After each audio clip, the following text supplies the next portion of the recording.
អភ័យតែគ្មានឱកាសម្ដងទៀតឡើ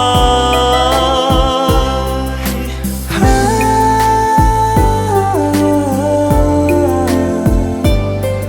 អារម្មណ៍ដែលឯកាពេលបងរងនៅម្នាក់ឯ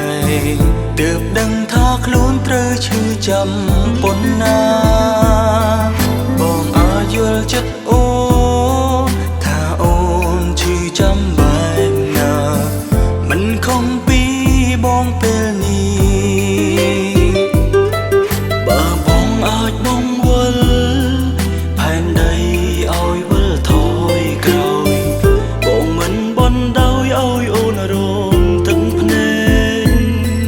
មិនឲ្យអូននំបានក៏មិនឲ្យអូនខូចចិត្តបងឯកាពេលគ្មានអូនចាំបងវល់វេលារួមក្បែរអូនជាថ្មីនឹងសងនៅអ្វី